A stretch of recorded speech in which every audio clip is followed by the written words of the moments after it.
Welcome to the Political Ferret Show. New content will be uploaded every Wednesday and Sunday.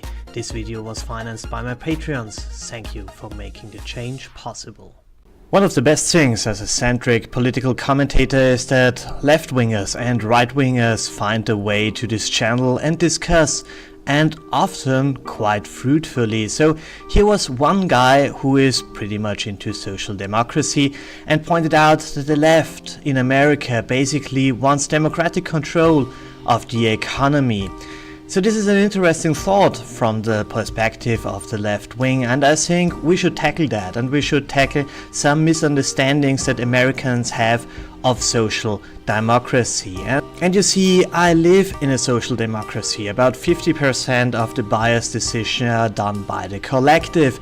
So, well, let's say I have some insights about stuffs Americans speculate a lot about, and I know them firsthand. So let's go into that. So when people say that they want democratic control over the company, what do they mean? Well, they say in the past the owner pretty much took all the money, but now we are a democracy and we can say we want higher wages, and so we get part of the big bucket of money. But that's not even half the story. You have to tell the whole story to understand what happens then. So let's go into that. In reality, there is an unequal distribution of wealth. I mean, everybody knows that, but there is also an unequal distribution of debt. And that's the thing. And it is not necessarily that the poorest have the highest debt and the richest have no debt. It's not the case. So if you say you distribute everything, you also have to distribute the debt then. And this might lead to strange situations. So let's dive deeper into that.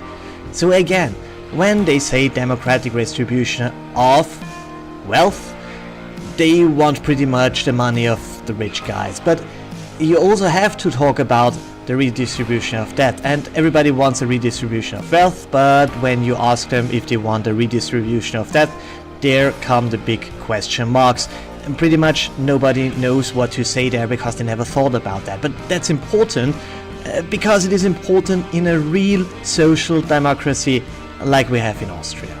So the thing is, if we go to the extreme, if we go to ideal communism, we have of course an equally distributed amount of wealth, but we also have an equally distributed amount of debt. That's the case. Everything has to be equally distributed in this ideal laboratory case of communism that never ever happened in reality. This sounds not even like a bad idea, but the problem is it almost never fits reality. And if you have a plan, you have to take care that it fits reality. You can't come up with a big good plan that looks good for itself if it does not fit reality. We all love it when a plan comes together, but for that you have to plan properly.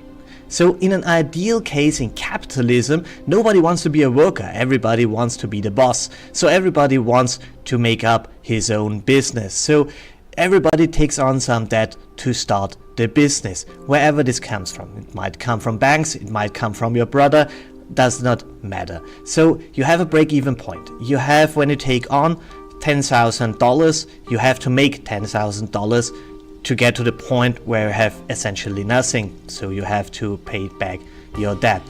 And then there are profits above that.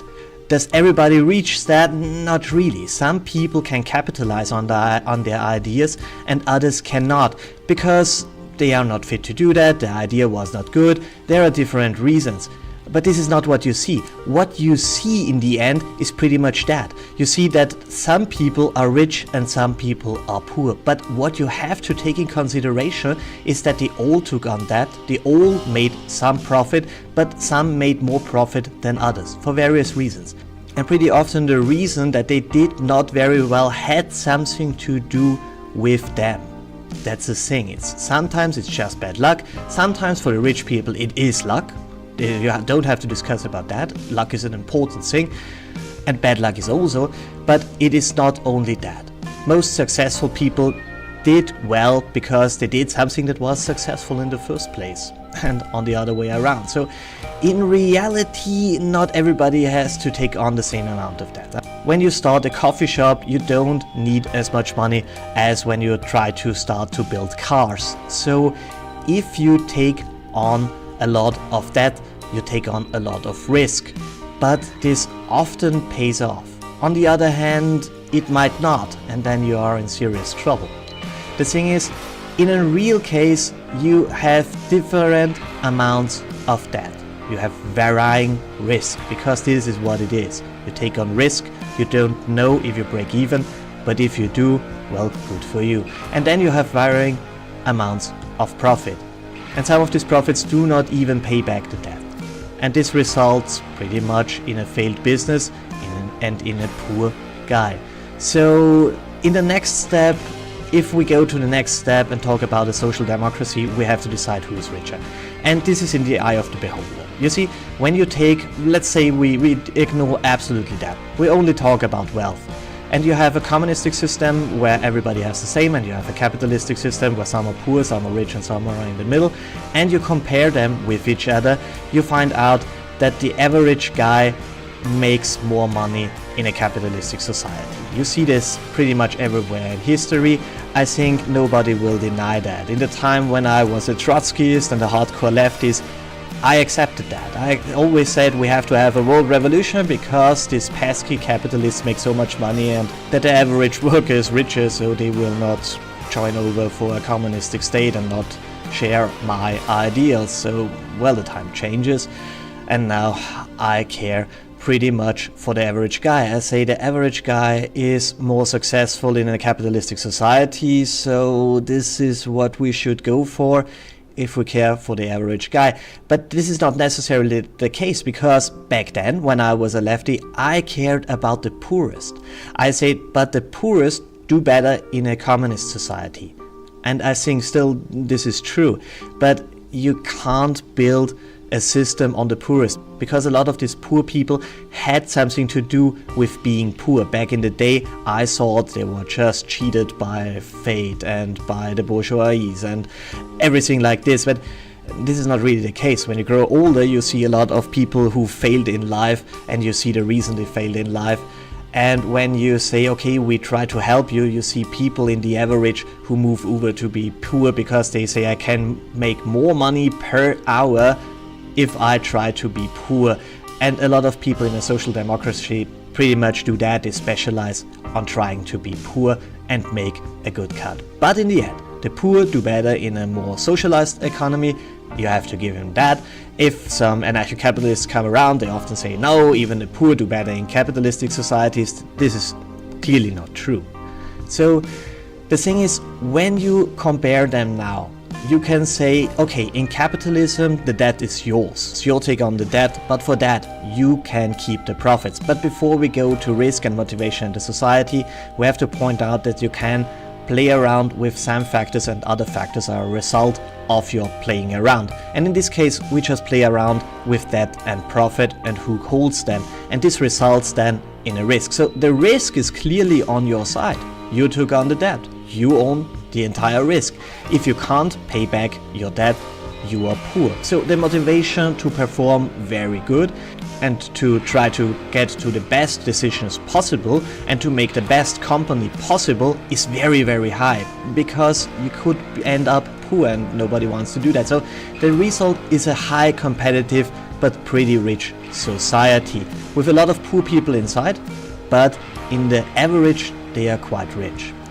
In communism, the debt is held by the collective, the profits are held by the collective, so the risk is with the collective. So the motivation to perform and to create something is not all that high, because why should you as an individual make up something and come up with an idea and go through the process and go to the party and get some money to get a factory working and so on? You never do that. So the result is a society that does not necessarily starve to death, but they are never as rich as capitalist societies. And in social democracy, we're somewhere in between there theoretically. So let's go into basically the two versions we can produce now with the levers we push. So on the one side, you privatize the debt but you collectivize the profits. So the risk is still with the individual, so the motivation is somewhere low to average. I mean, you can do it, it brings some social capital, it brings some real capital, you get a share more or less of the profit, but the motivation is never as big as in capitalism, but it is also never as poor as in communism, and the result is a society that is neither rich nor really poor. So the next step, we can say the debt is collectivized and the profit is privatized. So the risk is with the collective. So this opens up a funny idea. So you can come up with an absolutely silly idea, take on that and make something, and the collective pays, and you might have some profits, but if you're not, nobody cares, or you in the end do not care. So the motivation to really produce a good product is even lower than in communism, and this results in a society that would be even poorer than a communistic society, because nobody cares for the results, because he can keep the good results but collectivize the bad results. So social democracy in reality is pretty often more or less the case one, so that the people have to do it themselves, but once they did it and once they are in the profit zone, they have to pay all the others for pretty much their own work. And this is how we do it over here. But we also do sometimes a degree of the version 2, when you already own a company and you start an investment that might be pretty risky. You get money from the state for this investment. There comes somebody along from the state and you show him your plans that never fit reality, and nobody cares if they don't, and you say, yes, if you give me 100,000 euros, I can make out of that 200,000 euros in just 4 years, and this will bring you a lot of taxes, and then the state gives you money, which is collectivized money, pretty much tax money, and then you do not perform that well and nobody cares. The state comes never back and says, give me your money back because you never gave me the taxes you promised. They never do that, and this leads again to a not very rich society. So the question is still, is what we have ours, or is what we have part of the collective? But you can't just talk about profits here, you have to talk about all the other stuff. And you can say, okay, we go even one step further, we talk about wealth, we talk about that, we talk about the cars standing around, we talk about the health system, the parks, the streets, whatever. You could say we democratize all of that, and we all agree then to hold streets or to not hold streets, or better off the streets, and so on and so on. The question is, can you democratize or collectivize everything? The other question is, can you privatize everything? Can you privatize air, for example? The thing is, there will always some things that are pretty much in the hands of the so-called collective. You can argue about if this is the state or not, but the thing is, if you plan something, you might end up in a situation where your plan does not hit reality, and then you're on a bad place. And then when you say, but we keep them and we draw, and now we drive cars so long against the mountain until we have our hole in the mountain, it is not the best of ideas. But this is pretty often what we do in social democracies. We have a plan, it doesn't fit reality, and then we drive against the mountain as long as there is either no car left or there is a hole in the mountain. And I don't think that's the best idea. I hope I could give you some of the insights from a social democracy to debunk some of the misunderstandings what a social democracy should be, can be, and will be. You have to think about the redistribution also of that and of risk. And when you redistribute risk, then you have to carry very, very stupid decisions. And the big question is if you want to do that. Because there will always be stupid decisions, there will always be parasitic elements who want to prey on the weaker. You have them also here. And often, if they are well connected, they are in a way better position to parasite you than in capitalism. Thanks for watching.